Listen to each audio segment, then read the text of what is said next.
प्रतिष्ठिता मनो मे वाची प्रतिष्ठितम् आविराविर्मयेधि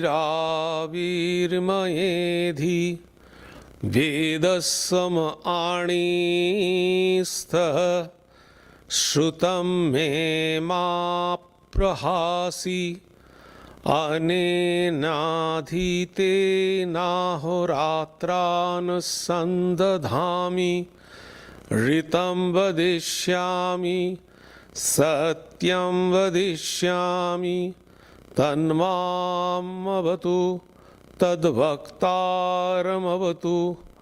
अवतु माम् अवतु वक्तारमवतु वक्तारम्। ओम शांति शांति शांति। हरि ओम।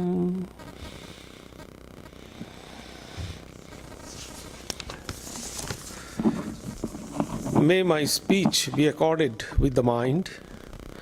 May my mind be accorded with the speech. O self-effulgent one Brahman, reveal thyself to me.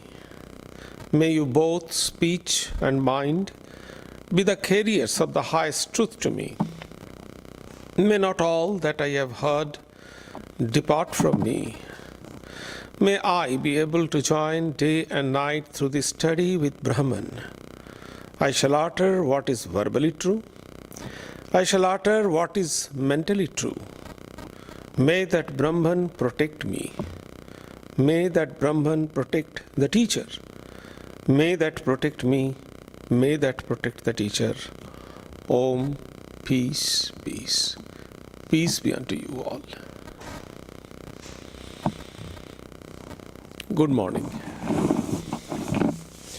It looks like the microphone is not working.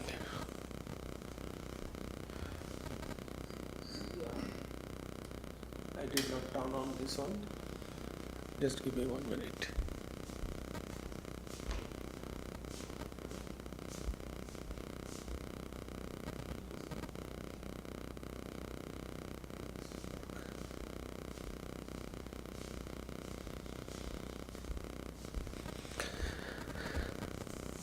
So this morning,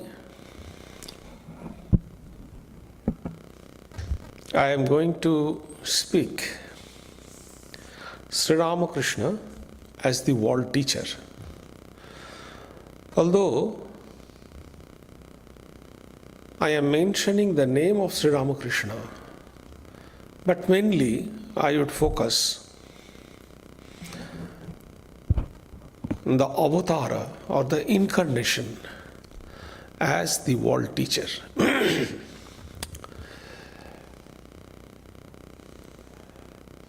We have one conception that Swami Vivekananda is an out and out Advaitin. Means his teachings, his philosophy, everything is based on Advaita Vedanta. And it is true. But one significant point I discovered that when Swami Vivekananda tried to elevate people into spirituality, or Swami Vivekananda talked anything about the transformation of human consciousness, he spoke again and again about the incarnation, about the avatara. Recently, in our Thursday evening class, what we deliver online, we are going through Swami Vivekananda's teachings, Swami Vivekananda's classes, what he gave in Thousand Island Park in the upstate of New York. in summer 1895, again and again there was handful of 12 disciples of Swami Vivekananda,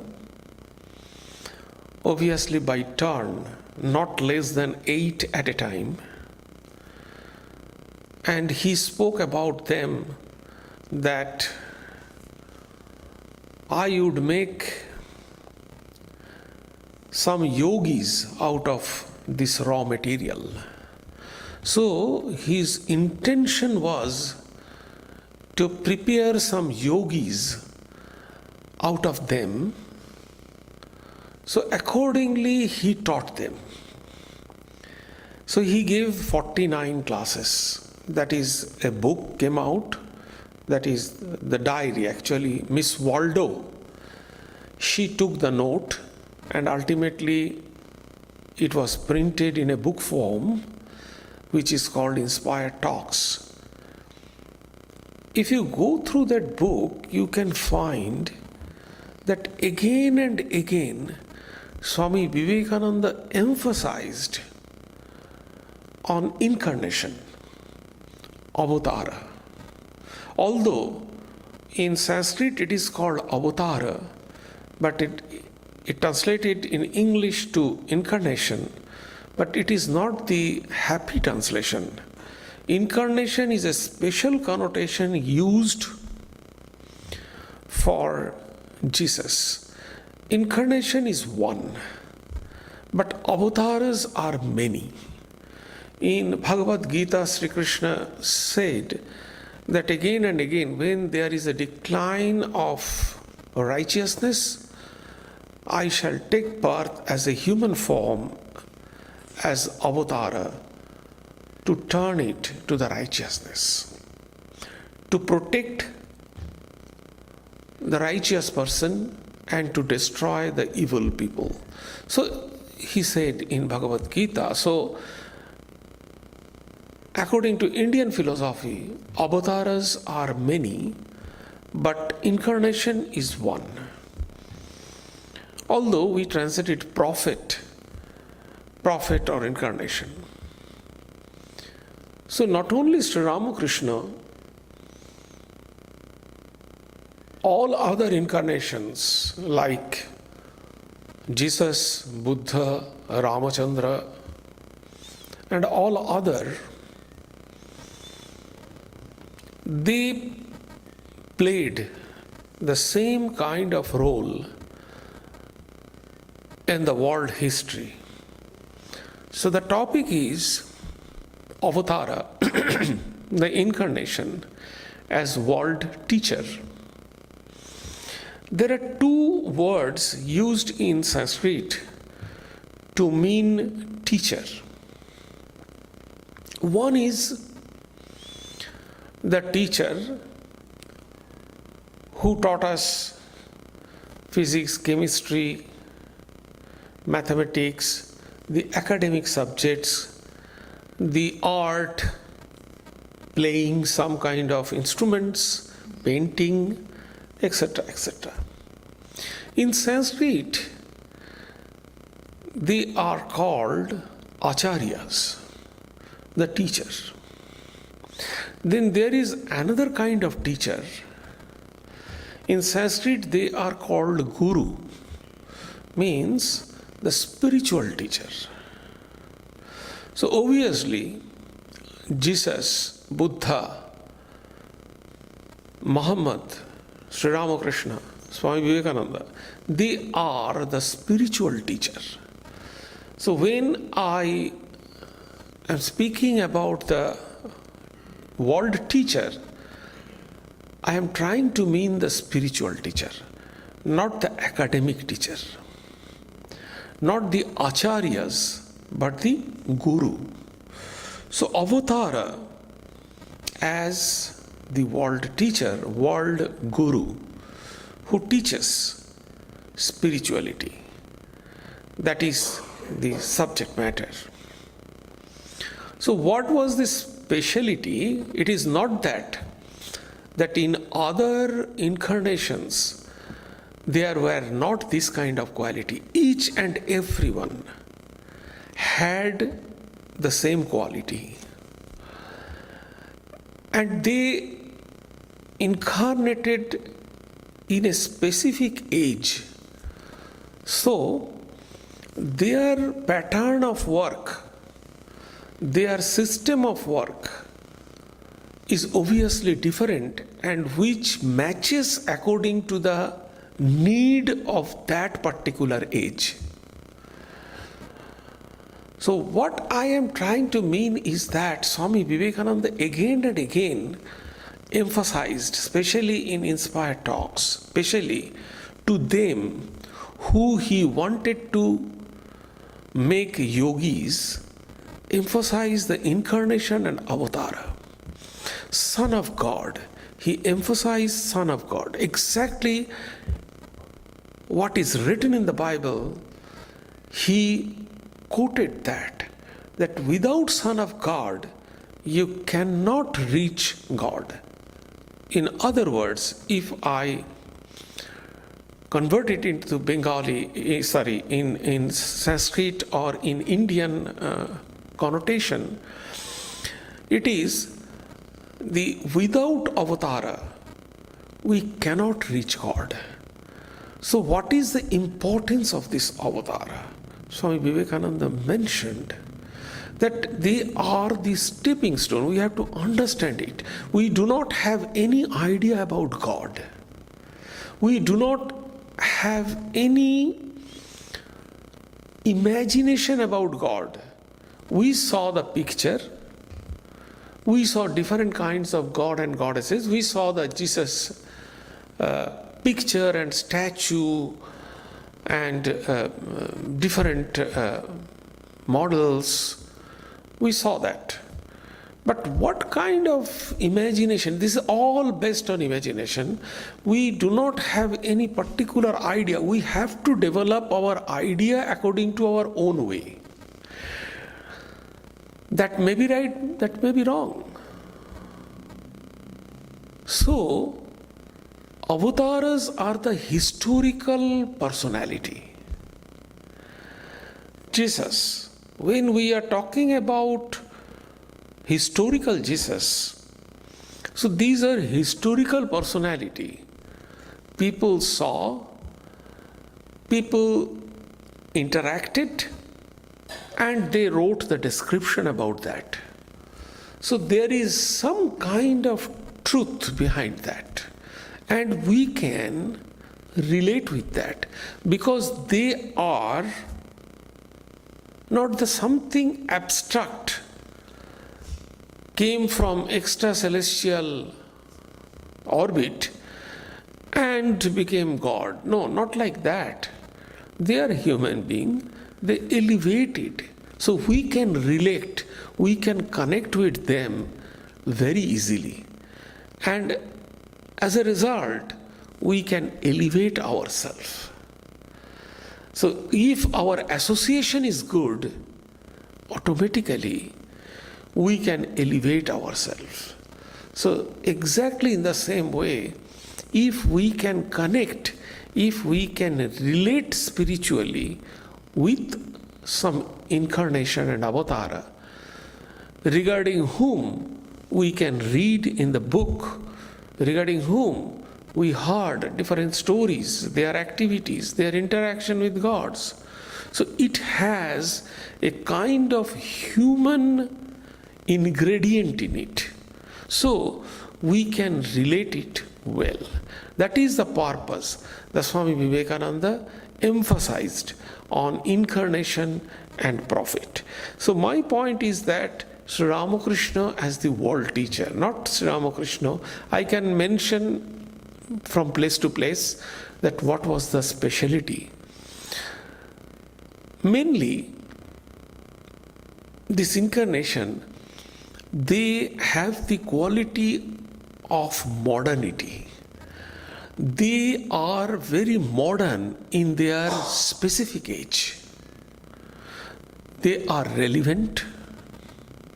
They are positive in approach. So that's why they become very important in that particular age. Modernity, relevance, and positive in approach. So that is very important. So all they have that kind of characteristics. So they are very important in their particular age.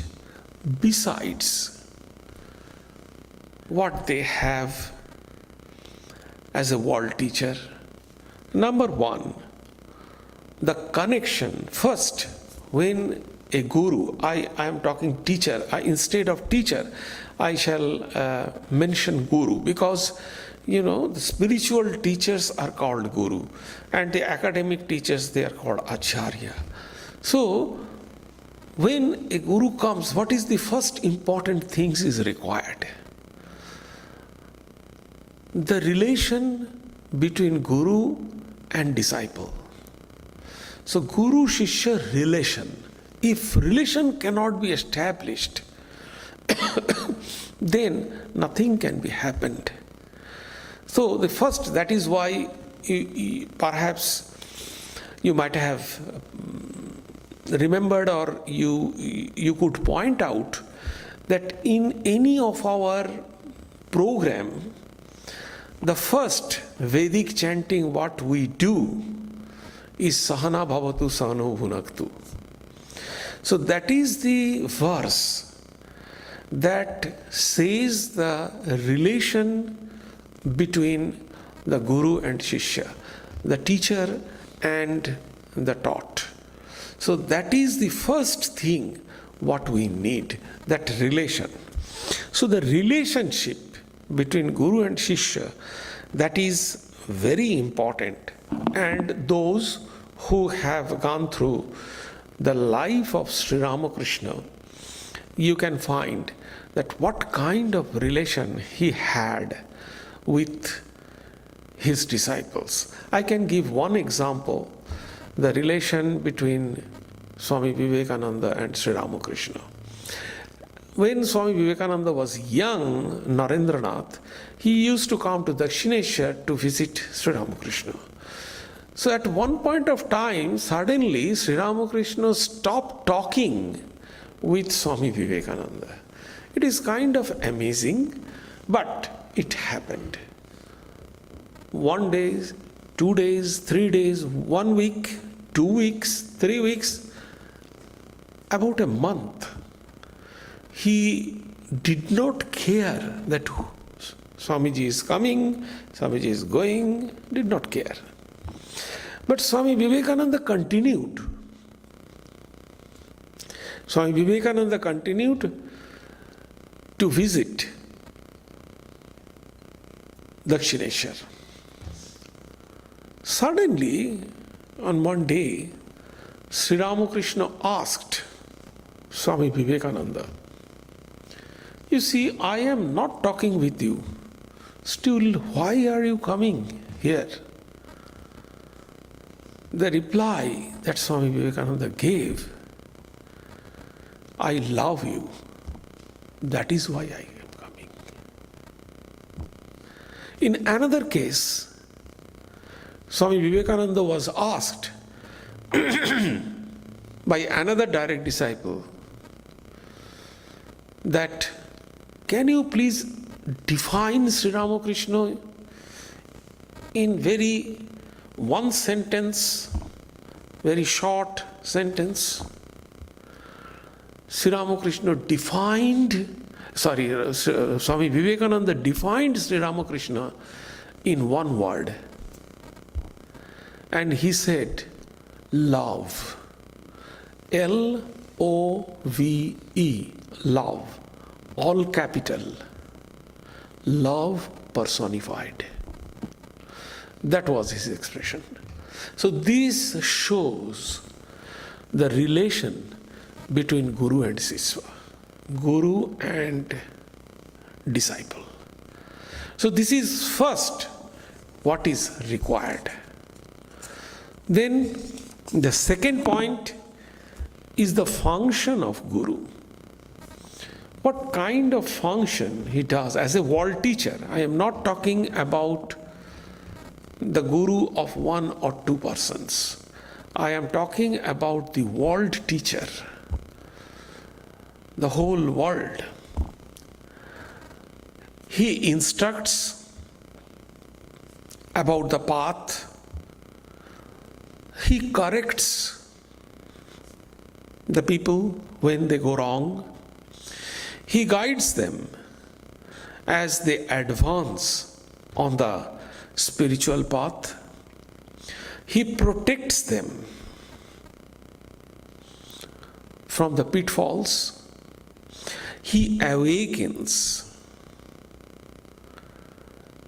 So we shall come afterwards that what is this awakening and what is the difference between ordinary teacher, ordinary academic teacher and the spiritual teacher. I shall come to that point. So spiritual knowledge, it has a typical characteristics. Any ordinary knowledge, it is given, and these come to us as information.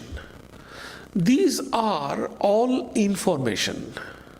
So the more a person collects information, the more he or she becomes qualified. So all about information. And this kind of knowledge is called objective knowledge. But spirituality is not a kind of objective knowledge. What you can see, all objective knowledge is different from you. You have the knowledge of science, computer, other things, painting, all other things, cooking, all other things. You have the knowledge. But these knowledges are different from you. These are not embedded in you. These are all information. But spiritual knowledge is subjective. It comes from within. You can take the information from outside, that is good, that may encourage you, that may influence you, but that cannot awaken you. The awakening comes from inside, because that is subjective knowledge. This is actually the spiritual knowledge. And our buddhi functions there. The higher kind of buddhi, in Indian philosophy, there are 4 types of buddhi. In Western mind, you can find there is only intelligence. But in Indian philosophy, there are 4 types of buddhi. One is called higher kind of spiritual buddhi, that is the awakening buddhi. You can see in Gayatri mantra, Dhiyo Yonav Prachodayata. The Dhi is the higher type of buddhi. Then there is Dhriti, then there is Medha, then there is Smriti. So there are different types of levels of buddhi is there. And in Bhagavad Gita, you can find that Sri Krishna described all 4 types of buddhi. What is their nature? What is their function? He described it. And in the 2nd chapter, Sri Krishna very clearly, 2nd and 3rd chapter, Sri Krishna very clearly said, Vyavashayitmika buddhi. So he talked about many verses regarding buddhi. Why in the 2nd chapter he talked about buddhi? Because he knew that unless our buddhi, knowledge, from where knowledge comes. In Indian philosophy, knowledge is buddhi. It is the higher kind of consciousness, higher type of consciousness. On last Sunday, I talked about happiness. And I told you that there are different levels of happiness. When the levels of happiness, our consciousness is connected with the higher level, then the nature of our happiness, the standard of our happiness, the seeking of our happiness changes. So this buddhi is the higher level. This is the fourth level above the mental level. So this is the fourth level of our consciousness, very high level. Unless that is awakened, our spirituality, because how can we attain the spirituality? That is also a kind of subjective knowledge. Everything in Vedanta is talked about knowledge. So that is a higher kind of subjective knowledge. So the external knowledge is the objective knowledge, but internal knowledge is the subjective knowledge, because I am the subject, I. So all are subjective knowledge. So how this subjective knowledge can be understood? How can this subjective knowledge be perceived? So by buddhi, by our intellect, then we can understand that. So that's why Sri Krishna in the very second chapter, he spoke about buddhi. Because if buddhi is not awakened, Vyavasayatmika buddhi, buddhi yoga, so he used many terms like buddhi yoga. So he emphasized on buddhi. Because only when buddhi awakens, then only one can understand. Arjun could understand. See, in the third chapter, Arjun said, I am confused. So in the beginning, Arjun was completely confused because his buddhi was not awakened. And then slowly, Sri Krishna described 18 chapters because he emphasized that buddhi. So it is a kind of intuitive buddhi, intuitive faculty, which lies dormant in ordinary people and has to be awakened by Guru. Regarding the role of Guru, Swami Vivekananda says in his book Bhakti Yoga, he says, in the vast majority of cases, such help means the awakening of buddhi. Such help is absolutely necessary. When it comes, the higher powers and possibilities of the soul are quickened. Spiritual life is awakened. Growth is animated. And man becomes holy and perfect in the end. This quickening impulse cannot be derived from books. The soul can only receive impulses from another soul and from nothing else.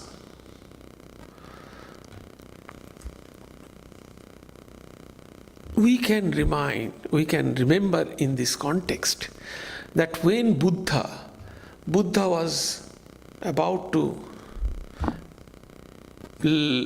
leave his mortal body, then his disciple Ananda, he came to Lord Buddha and he said, you are leaving us. With what we shall leave? We need something to leave. Then Buddha, in one word, he said, Atmo Deepo Bhava. It is obviously in Sanskrit. Atmo Deepo Bhava. Atma, you becomes like a deepa, like a diya, like a flame. Atmo Deepo Bhava means you just shine like a flame, awaken. So this awakening, and nobody, you yourself, that was the last teachings of Lord Buddha. So this awakening comes from avatara. The human guru, what is the difference between this avatara and the human ordinary guru? This human ordinary guru, they awakens individuals. 1, 2, 30, 40, 100. But the avatars, they awakens the whole world. That is the difference. They work in the psyche of the human consciousness. But God is the Adi Guru. Sri Ramakrishna always used to say that Satchidananda is the only Guru. So why this difference is there? Why God is Guru, then Avatara is coming in the picture? It is because these avatars are completely identified with the will of God. What happens? Why can we not understand the grace, God's grace? Why we do not understand God's grace? We have doubt whether is it there? I shall come to that doubt point. So we cannot understand. Why? It is because there is an obstruction in between. What is the obstruction? 2 points I would mention here. One, there is an obstruction. The second, we have not opened our heart to receive the grace. Our heart is blocked. We cannot feel. Sri Ramakrishna gave a beautiful example. Unless you unfurl the sail of a boat, how can you understand that wind is blowing? First you have to unfurl the sail. Then only you can understand that yes, wind is blowing and my boat is sailing. So that's the point. We have to, what is the problem? Why? What is the obstruction? The obstruction is our ego. I shall come to that point at the end. What this Guru and Avatara does, they remove this egoism. If we remove it, we have to give our effort, we have to work hard. But out of grace, the avatars, they remove the obstruction of egoism. There are two traditions regarding this Guru tradition. One is Patanjali and another is Vedanta. Means Advaita Vedanta. So what is the Patanjali concept of Guru? You know, Patanjali says, the first verse, in the first verse of Patanjali's Yoga Sutra, you can find this. Atha yoganu shasanam. Shasanam means restriction in Patanjali Yoga Sutra. Atha yoganu anushasanam. The first teacher of the teacher. So God is the teacher of the teacher. But the teacher is the Guru. So God acts as the teacher of the teacher. And again, in Vedanta, God creates a creator. then the Creator creates the universe.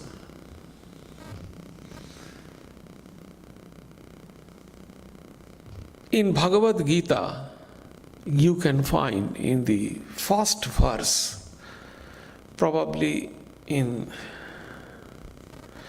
let me check, it is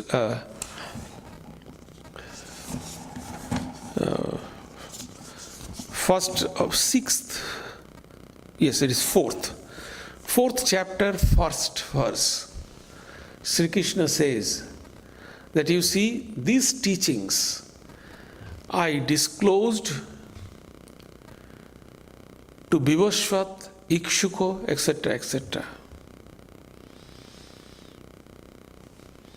I spoke it to Vivasva, Ikshuka, and then they disclosed it to Manu. So that is the verse he said in the first of the fourth chapter. But that means God said it to somebody and then he implemented it. Again, Son of God. Again, Avatara. This second stage is Avatara. So Avataras are connected with us. And these Avataras are identified because they are completely egoless. So when we are becoming completely egoless, the obstruction is removed completely. Then a heart is open. How can we open our heart? Prayer. By prayer we can open our heart. Then we can understand the grace.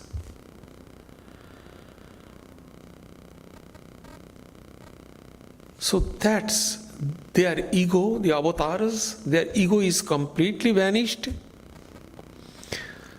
and they can connect with God. They are identified with God. So what they say, we can take it that is the God's version.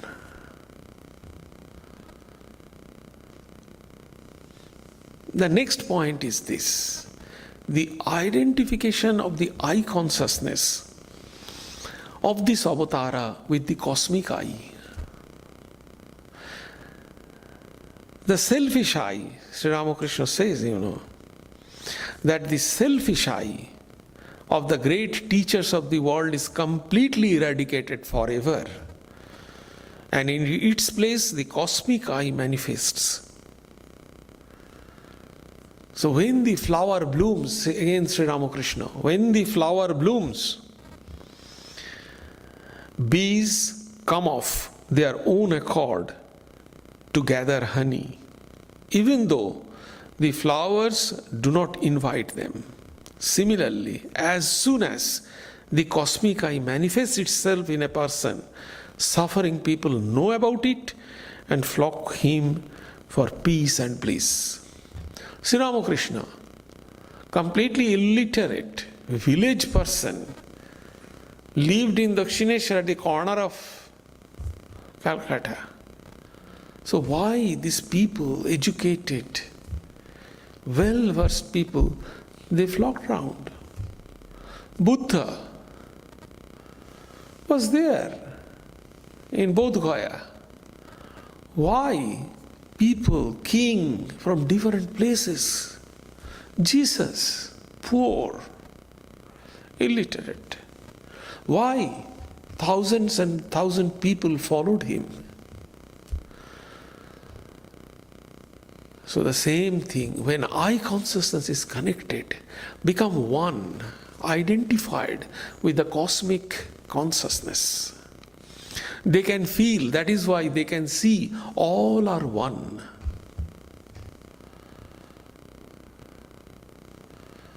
That is why what they say, that becomes the verdict of God.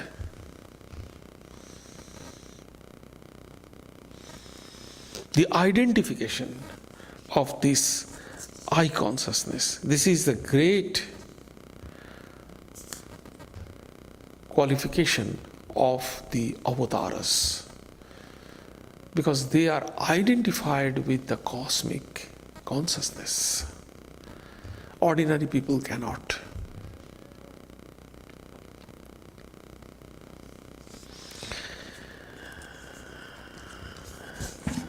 Then there is the spiritual knowledge as inner illumination. I come to that point, that spiritual, the difference between the ordinary knowledge and the spiritual knowledge.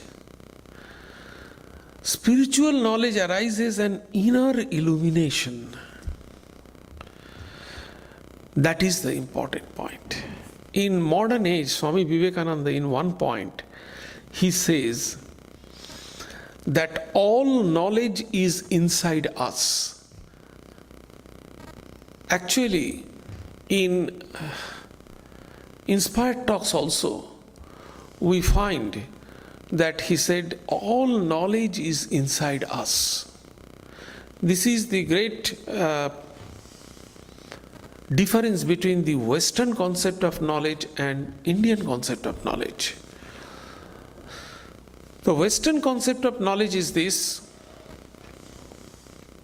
that when they get the knowledge, it comes like an information, and it's stored in our grey matter, in our brain. And when we try to remember those, we, as it were, we browse those information from our grey matter. We try to browse those information, we match it, and we have the knowledge.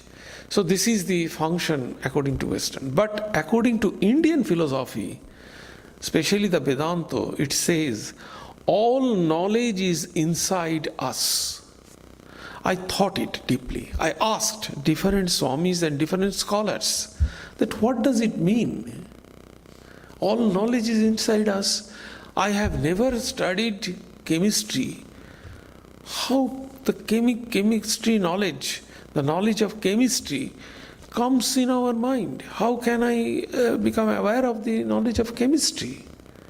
I asked it. Is it possible? Is it true? I got different answers from scholars, from swamis, from different books. Because Swamiji again and again he said, all knowledge is inside us. Actually, the modern science, modern education philosophy, they accept this. They use a term which is called structuralism or constructivism. The structuralism and constructivism means our education is this: what we collect from the book, we interpret this. This inner interpretation of the knowledge is called constructivism or structuralism. So the more we interpret this information within us clearly, the more knowledgeable we will become. So this interpretation,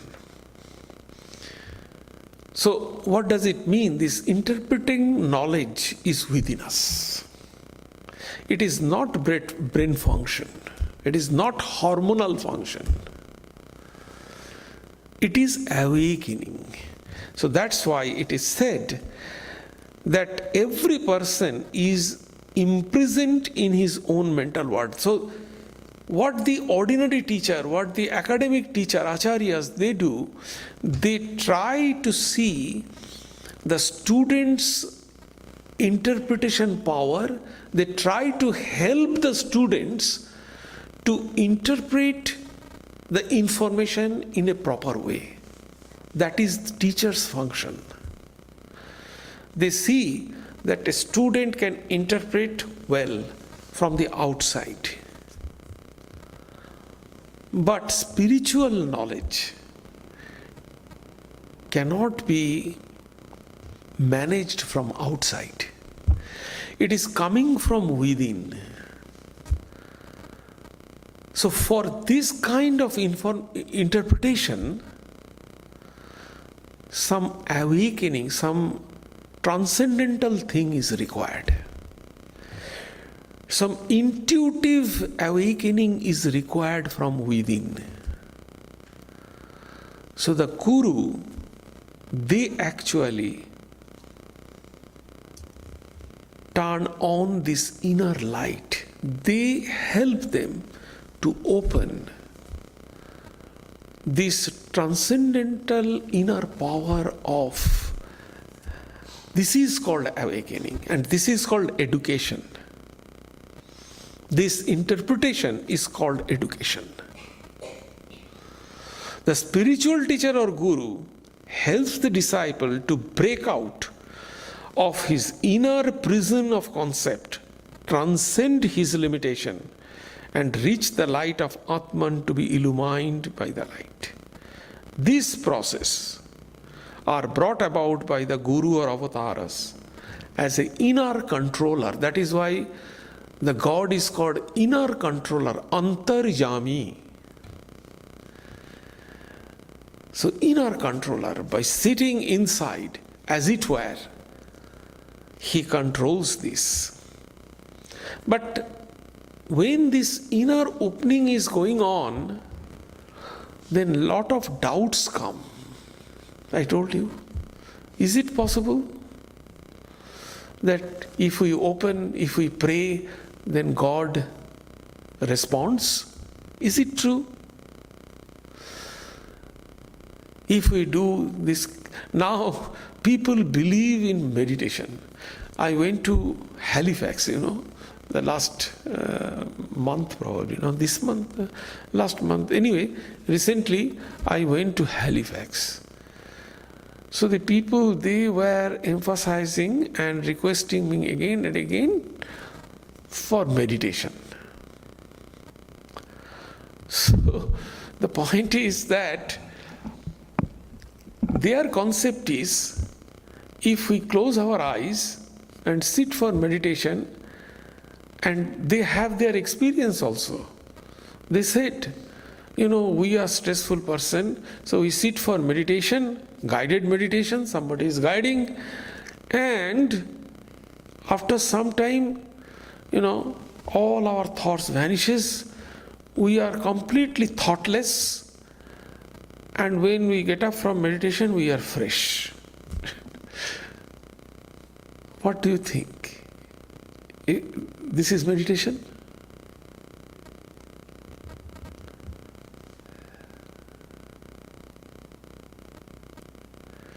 In another place, this is not meditation, because numbness is not meditation. Completely numb. Numbness is not meditation. Number one. One may argue that why Buddha said Shunya. The ultimate goal is Shunya. So if we are completely Shunya, so Buddha attained that Shunya state after how many years? After how much effort? And we people sit and only get that Shunya state. Do you think that these two Shunya, Buddha's Shunya and this Shunya is same?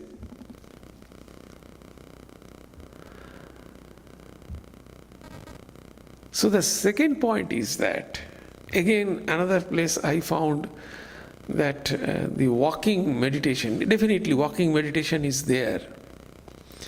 But I would rather call it walking concentration. Don't use meditation with that. If Patanjali is the propagator of real meditation, what are the steps Patanjali advocated? Can anyone tell this? 8 steps. Yeah, then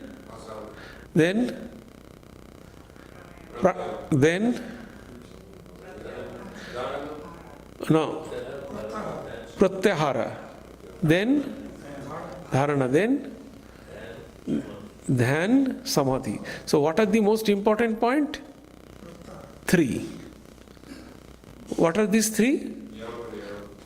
That is the basic. Yes, those are important, but the pratyahara, dharana, dhyana. So these are the 3 things. Okay? Pratyahara, dharana, dhyana. So what does it mean by pratyahara? Prati ahara, withdrawing your mind. Ahara means what you are collectioning.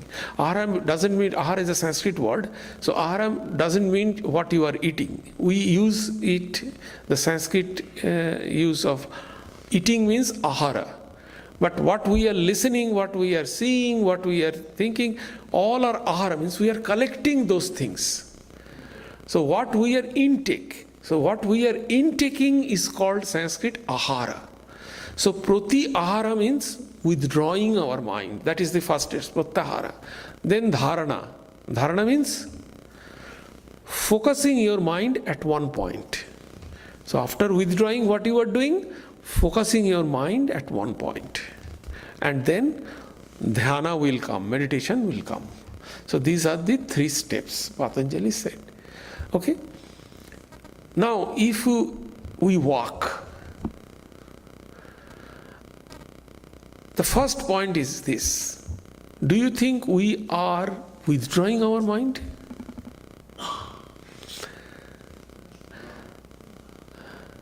Then dharana, focusing it at one point. If we walk, do you think we can focusing our mind at one point? Then how dhyana will come? If we do not follow Patanjali steps, then how this meditation will come?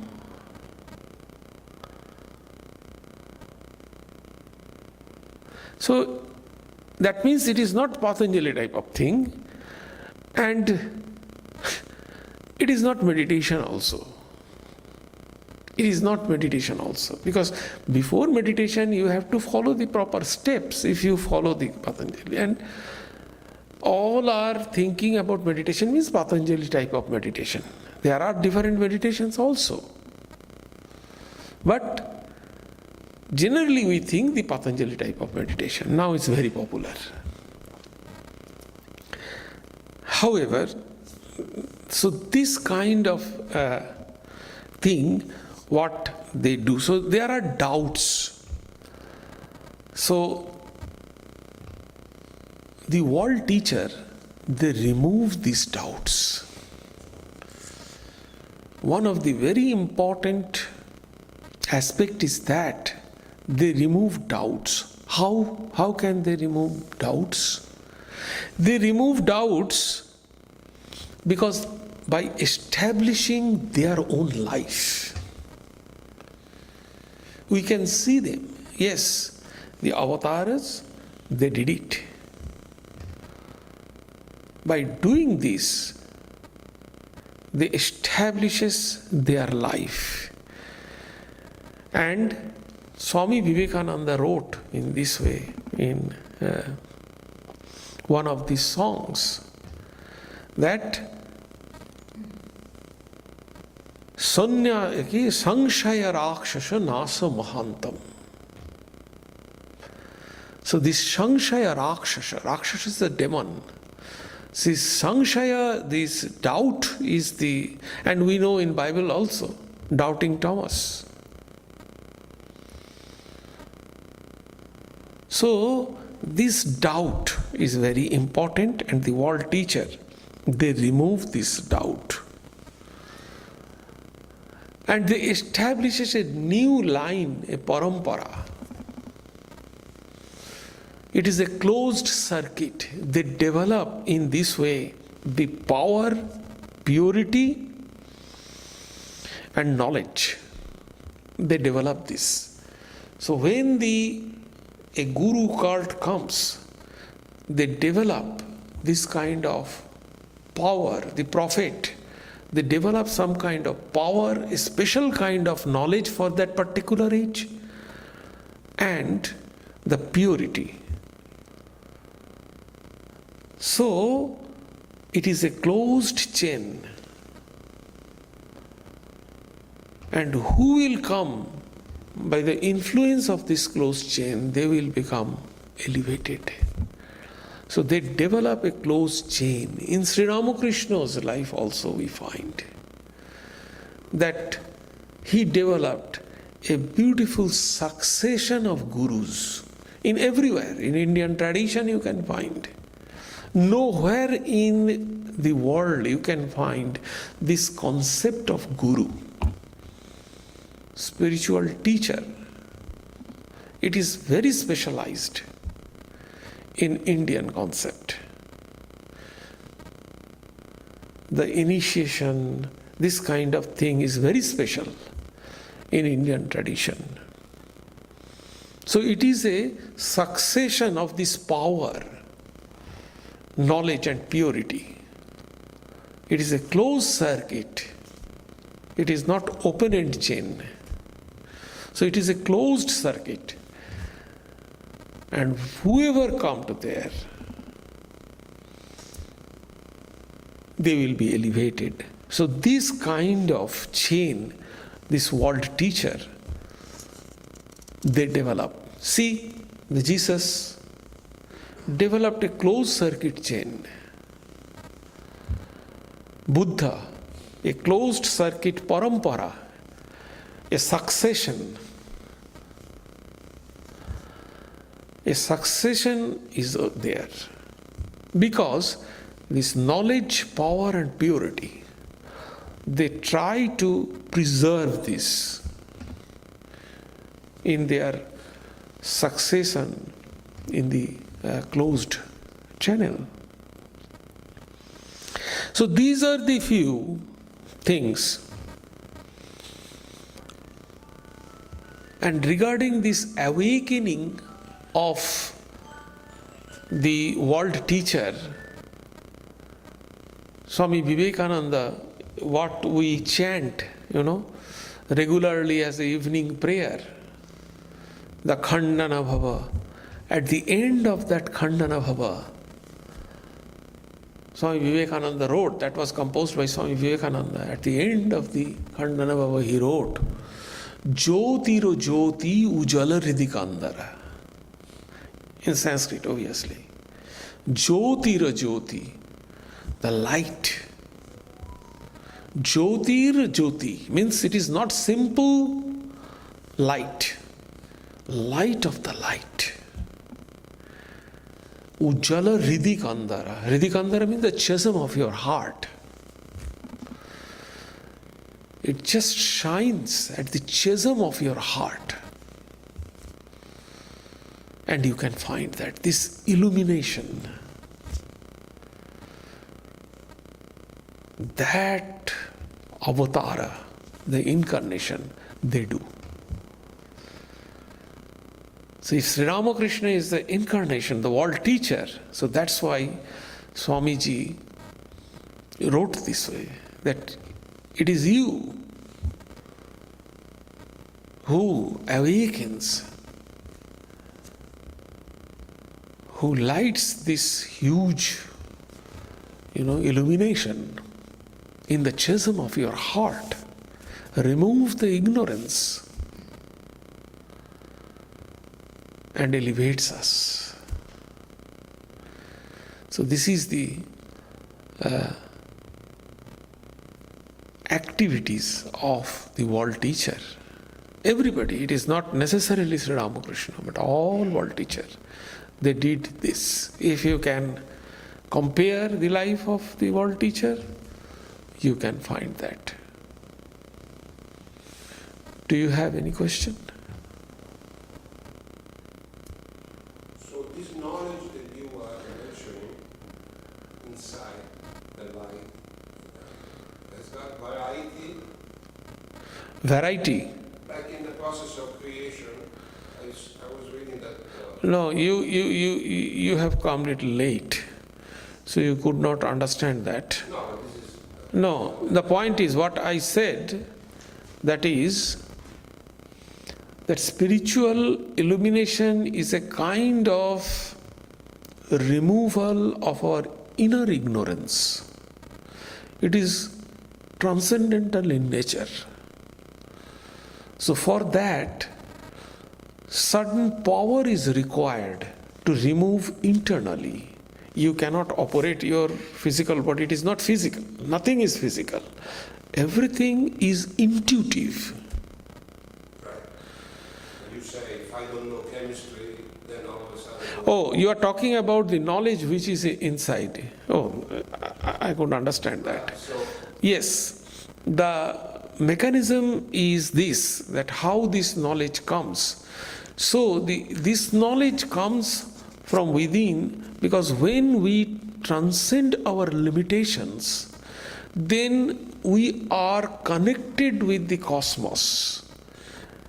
As for example, try to understand the internet, the email, where emails are stored.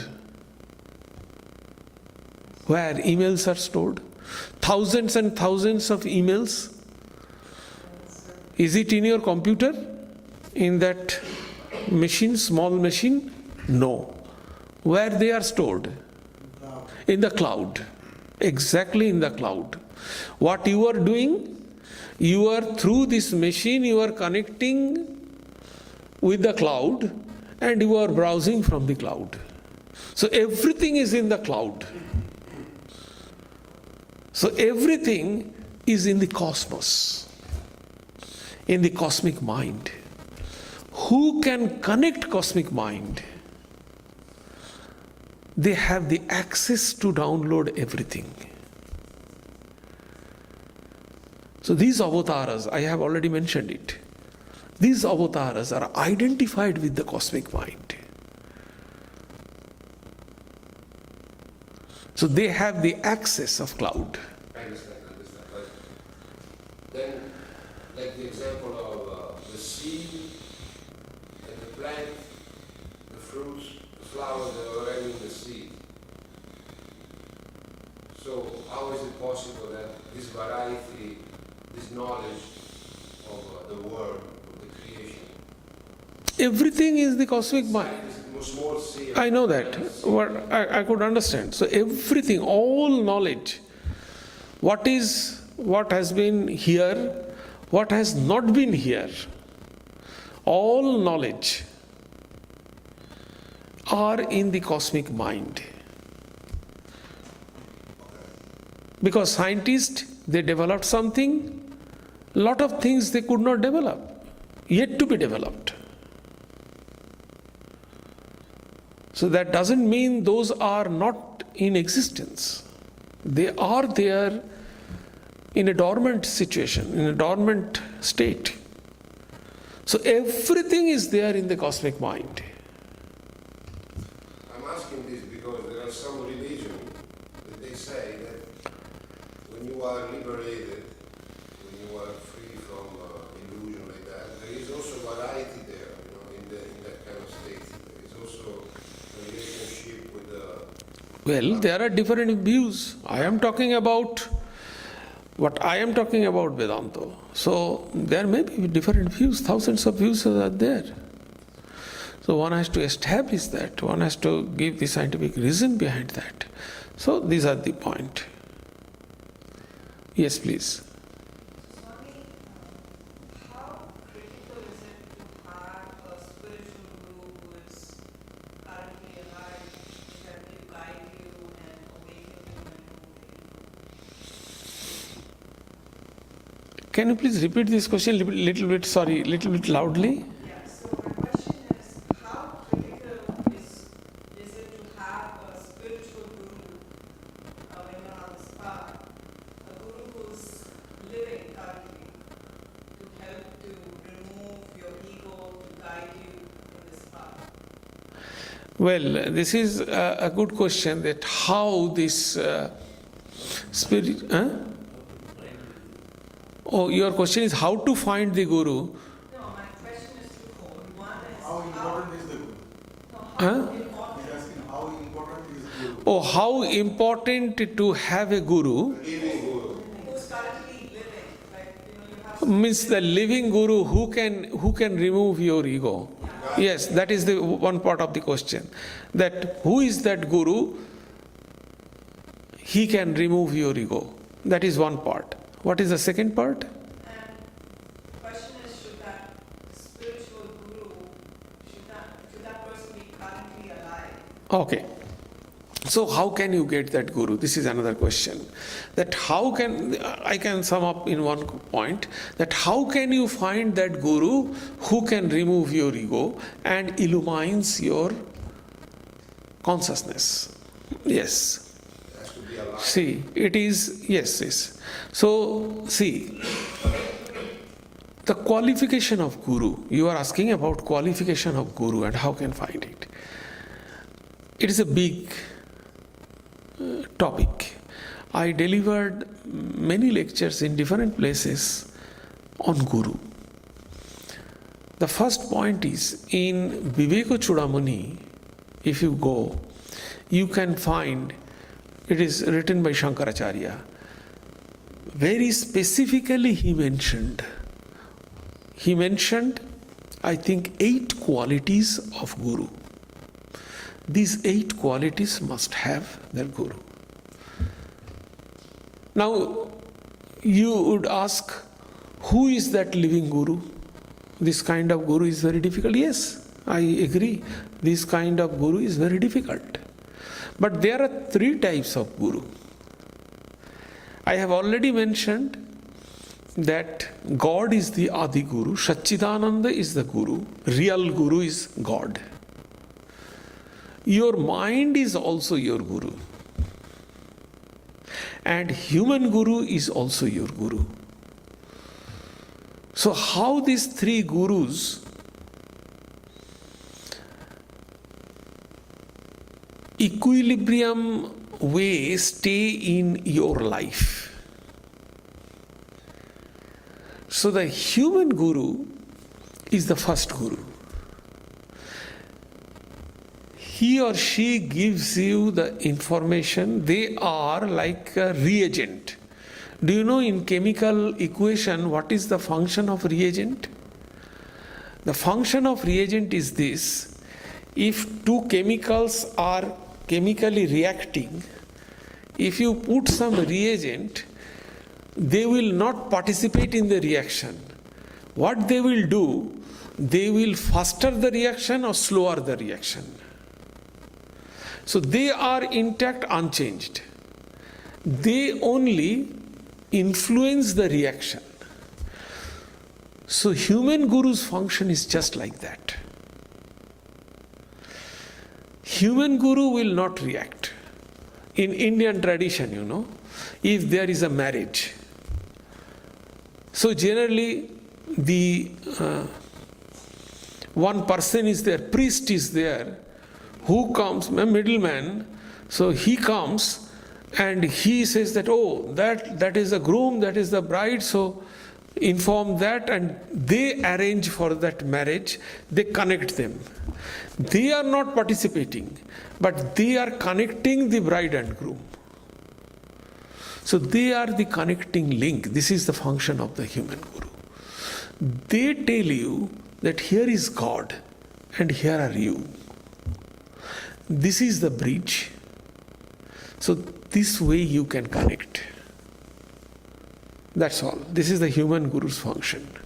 Now, according to that instruction, you have started your spiritual journey. Then after some time you will find that your mind illumined,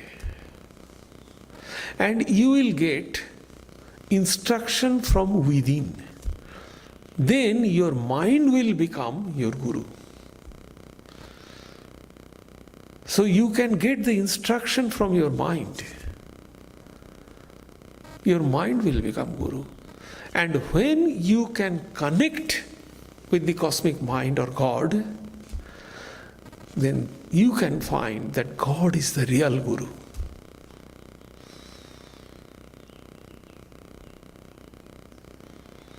So this is the system.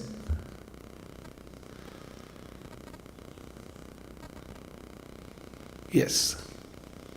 I was thinking, but I think you gave me the answer just now, because I'm thinking about also the theory of karma, that I have to do my own liberation, not necessarily just by relying on a guru? I got your point. See, in Indian philosophy, your question is, what is the impact of your fruits of work and the influence of guru? That is the question. So Indian philosophy says that you have to experience the fruit of work. Okay? That is the final. But Vedanta says that if you are liberated in this life, so what will happen in your past action? What will happen in your past action? To whom? You are liberated soul. So the past action, I give you this example, then I shall give another example. So you have a bank balance. I have a bank balance. Okay? And today I passed away. What will happen with the bank amount? I don't have any successor, anything else. I am alone. What will happen with your bank account? It will be forfeited. Exactly, your karma phala, your fruits of work, is your bank balance. So if you are liberated, no person is there. So where, on whom these fruits of karma will act? You are liberated. So nothing is acting. This is one point. The second point is called Kapala Mochana. That is why the prophet and avatars are called Kapala Mochana. Kapala means forehead. And Mochana means it is said that your future is written on your forehead. It is a saying that your everything is written on your forehead.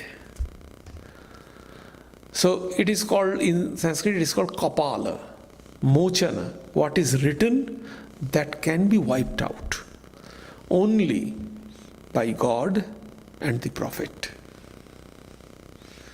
It is Indian belief.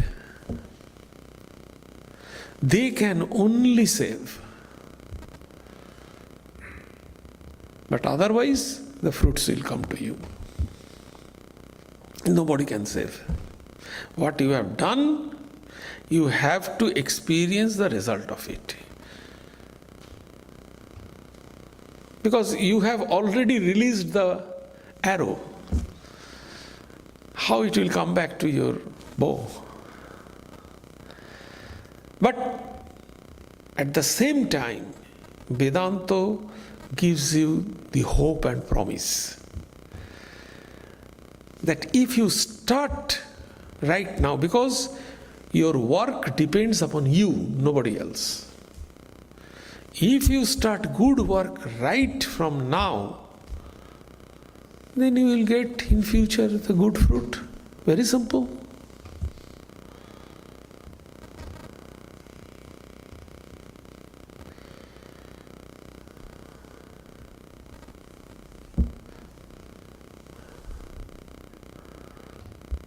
Any question?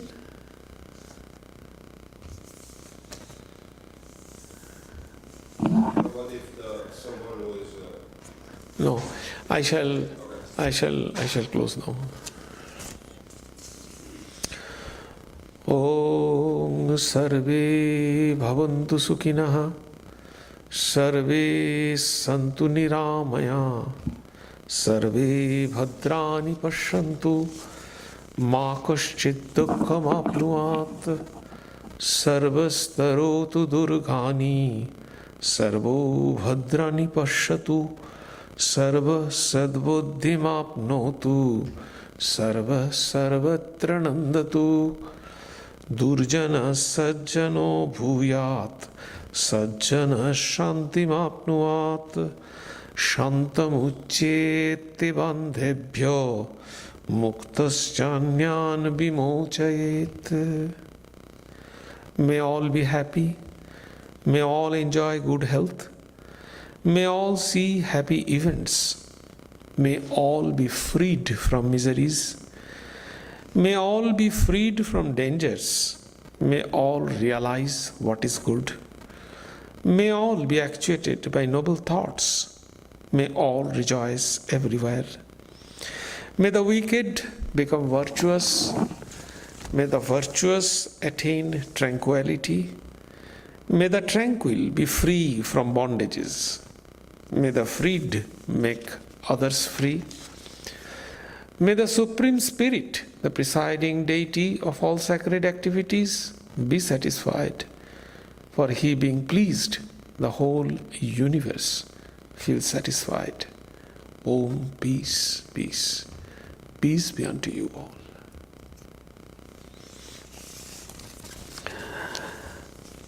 We have few announcements.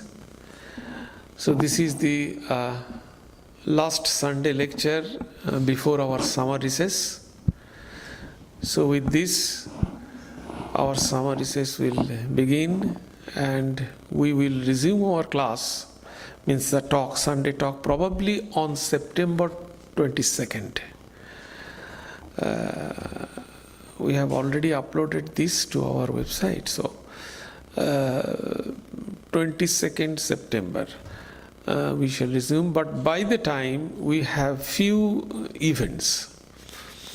The first is the most important and our annual event, that is on 4th of July, the whole day spiritual retreat from 10:30 to 4:30.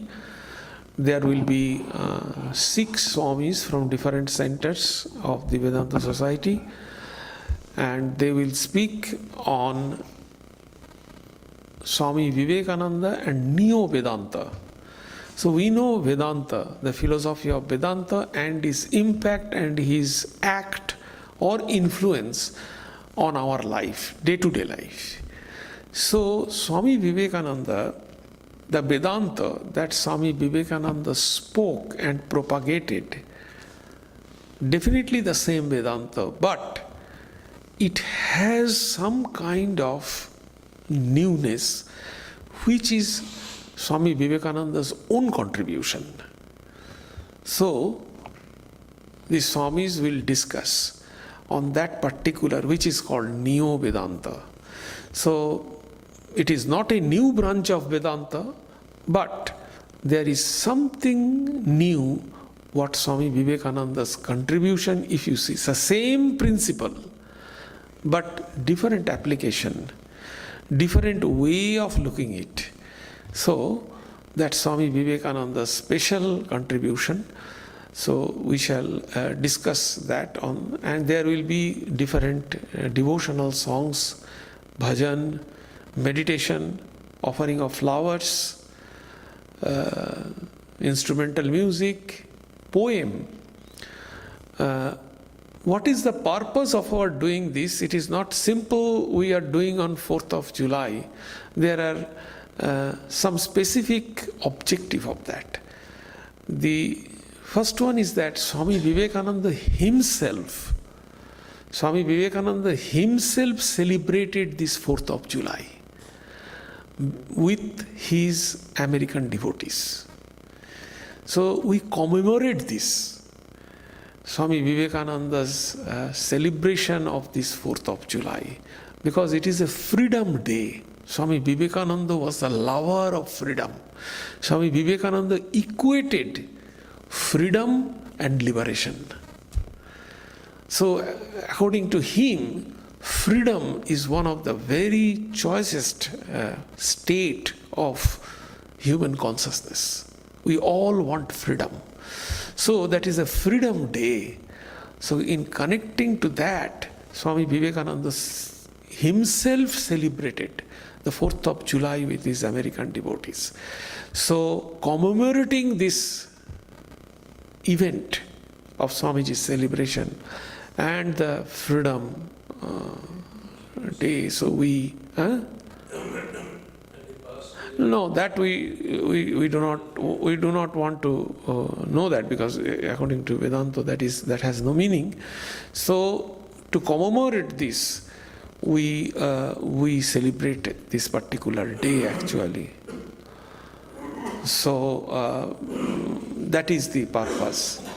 So I request you all, please attend with your family, friends and acquaintances 4th of July, and there will be Swami from Florida, St. Petersburg. He is coming as a guest. So he will deliver a talk in our San Jose Center, Sri Ramakrishna and Spiritual Life, on 7th Sunday, 7th July. He will deliver the talk in the evening in San Jose. And there will be the meditation workshop as usual, like every year, 27th and 28th July, Saturday and Sunday at San Jose House. So those who are interested, they can, but in meditation they have to register. So seat is very limited. Actually, we generally take, because the space is not so big, so generally we take 30. We try to restrict 30, but every year 10. So the enlisted already 30. So we shall take few more, because a few drops, ultimately in the final day, few drops. So the seat is extremely limited. So those who are interested, or those whose any connection or acquaintances will be interested, they can register quickly, otherwise register will be closed. So thank you very much. Have a beautiful summer recess. Thank you. But our Yogodharana will continue. The 1 hour guided meditation at our San Jose House on every Wednesday. That will continue.